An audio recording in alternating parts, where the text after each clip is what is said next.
Salut à tous et bienvenue sur IGTV. Donc aujourd'hui, ça va être présentation de la gamme de peinture acrylique classique de chez Christophe Forge. Je vous ai déjà présenté les Dipping Ink. Et puis là, comme c'est la Max Formula, je voulais être avec... Colonel ou Maxime. Maxime, voilà, je voulais être avec Max, tout simplement. Pourquoi? Parce que lui, en fait, c'est un peintre professionnel, donc il fait de la peinture depuis plusieurs années. Donc déjà, si vous avez envie d'aller voir un petit peu ses réalisations, je vous les passe. Et comme lui, il a l'habitude de peindre avec beaucoup de types de peintures différentes, moi, c'est vrai que je reste assez cantonné aux soit les contrastes, soit, du coup, en l'occurrence, le Dipping, mais c'est le même système. Et j'avoue que je trouve vite mes limites quand il faut aller regarder deux gammes de peinture, trouver les différences. C'est pour ça que je fais appel à un professionnel. C'est gentil. Après, pour rebondir sur ce que tu dis, les contrastes et tout, on peut déjà faire énormément de choses. Ah oui, alors ça là, tu prêches à convertir, là, voilà, c'est clair. Et puis si vous voulez, ça me permet de vous remettre un petit point vers la vidéo sur les Dipping Ink où j'ai testé toutes ces peintures là pour voir comment travailler. Alors, donc pot 17 ml, voilà, pour 2,88 € sur le site de Christophe Forge. À l'intérieur, il y a une petite bille. Voilà, ça c'est toujours pratique. En effet, c'est toujours pratique. C'est vrai qu'il y a des gens qui rajoutent en fait des petites billes et puis là, quand elles sont déjà à l'intérieur, au moins tu es sûr que ça va pas s'oxyder, que ça va pas dégrader la peinture à l'intérieur, donc c'est plutôt pas mal. Donc le prix, on est plutôt dans la moyenne basse, hein, ouais, carrément, de la peinture pas chère par rapport à ce qu'il y a. Donc on va vous dire après, enfin surtout Max va vous dire ce qu'il en a pensé. Est-ce que c'est un bon rapport qualité-prix? Est-ce que c'est juste pas cher ou pas? On va voir.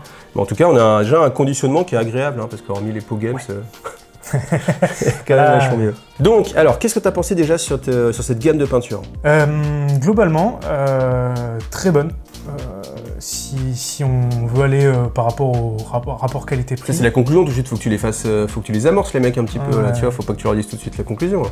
On est bien sur cette peinture, on a, dès qu'on le met sur la palette humide, moi je travaille sur une palette humide quasiment tout le temps, on a une bonne consistance, dès qu'on va essayer de l'étirer justement, elle va bien tenir, elle va pas trop se noyer et on va toujours avoir une bonne pigmentation justement.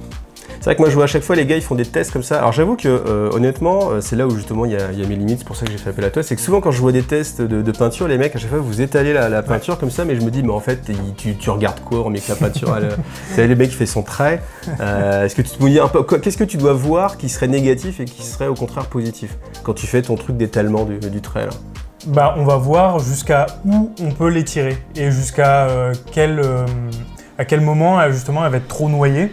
Et ça nous permet en fait de voir un peu la concentration en pigments, le médium qui est utilisé, donc comment elle va tenir.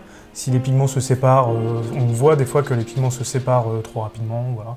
Surtout quand on est sur une palette humide avec de l'eau, ça a tendance à bien séparer les pigments. Donc ce qu'il ne faut pas voir en fait, c'est si du coup ça devient vite translucide. C'est ça. Dès que tu tires un petit peu, la peinture ça devient un petit peu de l'eau trop vite. C'est ça, ouais. D'accord. Et ça permet aussi, par exemple, si on veut faire des glacis, des lavis, plus elle va être concentrée justement au pigment et plus elle va tenir, plus on va pouvoir aller chercher des propriétés de glacis, de lavis et tout ça facilement. Ok, donc là je vois même ils ont sorti alors qu'ils appellent ça le Medium Masters. Ouais. Voilà, donc tu l'as testé. Pour diluer de la peinture, en général on utilise de l'eau. Mais la version du riche, c'est le Master Medium. C'est vraiment en gros dans quoi le pigment... C'est que la version du riche, il y a un intérêt quand même ou pas ou... Ah oui, oui. Parce que c'est juste de dire que tu es riche, ça c'est un intérêt bien sûr, mais pour un pot à 2,88, je pense que c'est moins impressionnant que la Rolex. C'est sûr. C'est toujours intéressant d'utiliser ça à la place de l'eau justement, parce qu'on va gagner plus en propriété de liage des pigments, si on dit ça comme ça. Si, on peut le dire. Ils vont moins se séparer, l'eau a tendance à justement à trop diluer la peinture, à éparpiller, voilà. Et là, on va pouvoir facilement faire une consistance de lavis. Un glacis, on peut le faire très facilement, sans perdre justement l'intensité de la peinture. Voilà. Donc le glacis, pour ceux qui ne connaissent pas, c'est quand on va chercher à mettre un filtre coloré, en fait, c'est-à-dire qu'on va pas vouloir enlever la couleur, mais on va juste vouloir la teinter en fait, rendre le bleu un peu plus profond, ou etc. Ou mettre un petit peu de vert sur une autre couleur, quelque chose comme ça. Exactement. Ok, donc moi ce que j'ai fait, j'en ai profité, je t'ai filé la boîte de Warcry avec cette bande là. Tu les as sous-couchés quand même à l'aéro, tu les as passés à l'aéro du coup, alors tu as fait quelques tests. Alors à l'aérographe, il faut les diluer forcément, comme toutes les peintures. Toutes, hein. Même des peintures aéro, il faut les diluer. Hein. Spécial aéro, il faut les diluer. Elle passe très bien, franchement, j'ai pas eu de soucis particuliers de bouchage, de peinture qui sèche à l'intérieur et qui vient justement boucher l'aéro. Non, l'aérographe, super. Donc tu valides le test à l'aéro. Je valide le test à l'aéro. Donc tu as fait un zénital à l'aéro, justement. Tu as utilisé quel Alors, j'ai utilisé il fallait le préparer avant. C'est un gris. Un gris. C'était celui-ci. Non, c'était celui-ci. Celui-ci, je crois. Ouais. Okay. Moonstone Grey. Moonstone Grey. Et donc j'ai fait un zénital global sur un peu toute la figurine. Et ensuite, je suis allé prendre le blanc. Pour aller vraiment faire péter les lumières sur la figurine. Donc, voilà. Je sais que tu m'avais dit que pour tester une gamme de peinture, ce que tu commences par faire, c'est tester justement le noir et le blanc. Ouais. Ça, c'est déjà un bon indicateur de la qualité d'une gamme.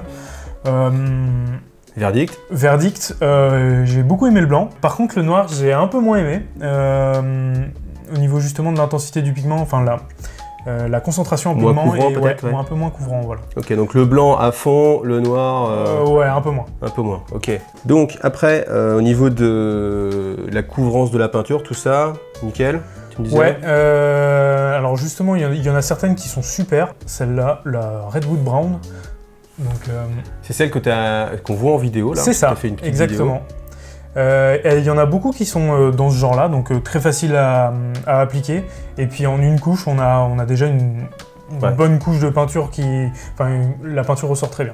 Bah, c'est les feignants comme moi, c'est ce que j'aime. C'est ça. Moi, franchement, je veux faire un passage et je veux que la couleur elle soit là, pas qu'il fasse 3 passages. C'est ça c'est toujours chiant. Bah, on recherche tous ça. Hein. Après, il y en a qui sont un peu moins couvrantes, notamment les jaunes, comme les jaunes, c'est difficile. Ça, c'est toujours la même chose. Hein. Mais sinon, globalement, très bonne couvrance au niveau de la peinture.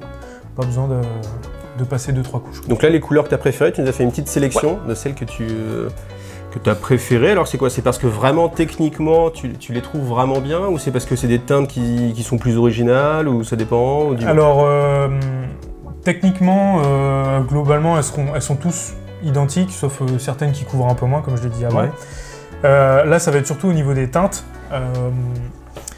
J'aime bien les couleurs qu'on a envie de manger. Ouais.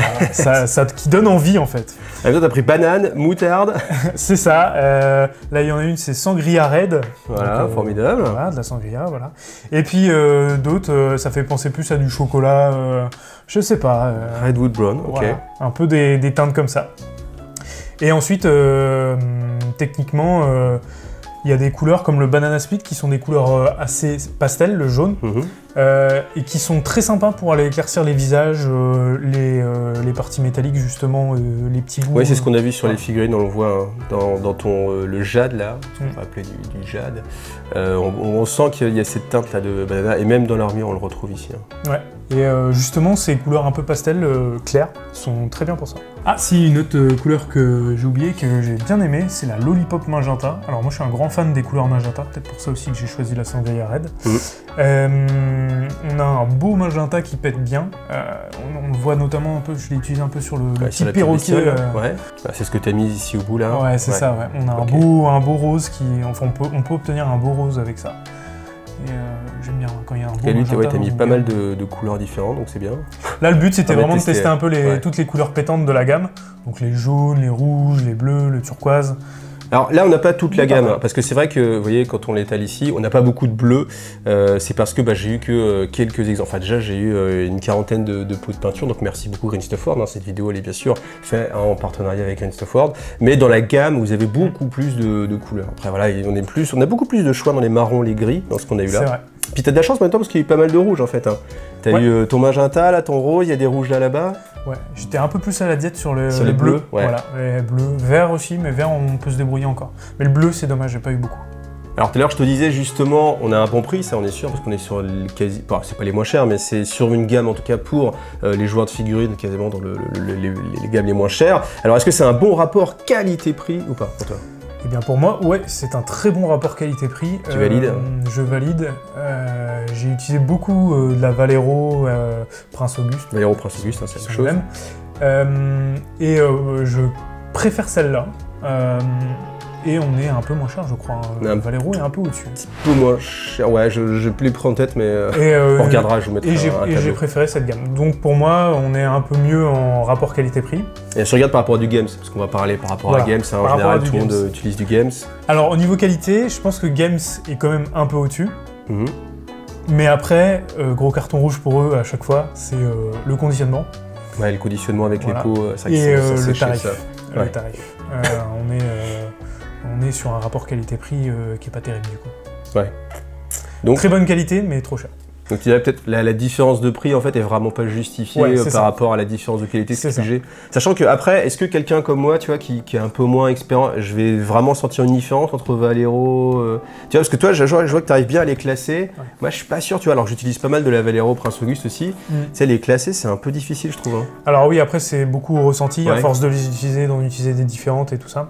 Je pense pas que quelqu'un qui peint de temps en temps... En fait, toi, tu vois la différence, moi, peut-être un peu moins. Peut-être, Ouais. alors après tu le verras peut-être, mais En exerçant. ouais. à force d'utiliser des peintures, en fait, on voit Ouais, voit tu le lesquels, ressenti, ouais. Mais c'est pour ça que j'ai fait appel à Max, hein, pour avoir vraiment un test sur cette gamme de peinture qui est un petit peu plus profond, avec plus d'expérience. Et voilà, par rapport à ce que moi je peux proposer. Mais en soi, quelqu'un qui fait de la peinture de temps en temps, il verra pas la différence. Et du coup, autant se tourner vers quelque chose avec un bon conditionnement et puis une bonne qualité de base. Quoi. Ouais. Alors après, une question que je voulais te poser aussi, moi, c'est au niveau du temps de séchage. Est-ce que du coup, tu as bien le temps de travailler ta peinture ou est-ce qu'il faut être assez speed et faut tout le temps rajouter un petit peu? Alors non, Ton là, ressenti? c'est très correct. On a Ouais. vraiment le temps de poser la peinture sur sa figurine, de la travailler, d'aller en rechercher un peu si on a besoin et de continuer à travailler. Elle va pas être sèche. Et justement, c'est bien puisque des fois, on a la peinture, si elle sèche trop vite, Les petites auréoles qui quand on apparaissent va, quand tu vas... voilà, ouais. quand on va vouloir la retravailler, le bord de ce qu'on a mis va commencer à sécher. Et quand on va retravailler la peinture, on va voir ces bords qui vont apparaître et qui vont faire un peu une peinture sale, justement. Et là, c'est pas trop le cas, donc non, très bien. Eh ben écoute, merci Max. Donc Max, je vous rappelle, il est mercenaire de la peinture, c'est-à-dire que si vous avez envie, si vous avez aimé ses réalisations, vous pouvez faire appel à lui pour peindre des figurines armées ou quoi que ce soit.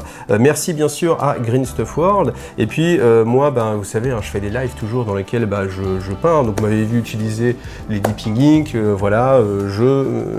J'utiliserai à l'occasion celle-ci quand il y aura une couleur qui est sympa. Parce qu'après, ce qui est bien aussi, c'est que moi, ce que j'avais conclu, c'est que on peut pas dire, allez, je prends que cette gamme-là parce que cette gamme-là, elle est meilleure ou elle est moins chère ou je préfère. Moi, j'aime bien aller à droite, à gauche, un petit peu, tu vois, pour trouver au moins peut-être une couleur qu'il n'y a pas, ou alors un jaune qui est meilleur ici, ou etc. Toutes les gammes ont des couleurs qui points sont forts, mieux des que les points autres. faibles, Voilà, ouais. c'est ça. C'est ça. Donc voilà. Donc écoute, merci Max, De merci à vous tous. Hein. Si la vidéo vous a plu, pensez à liker, pensez à commenter aussi. Et puis à une prochaine Max. Salut! Allez, à plus, salut.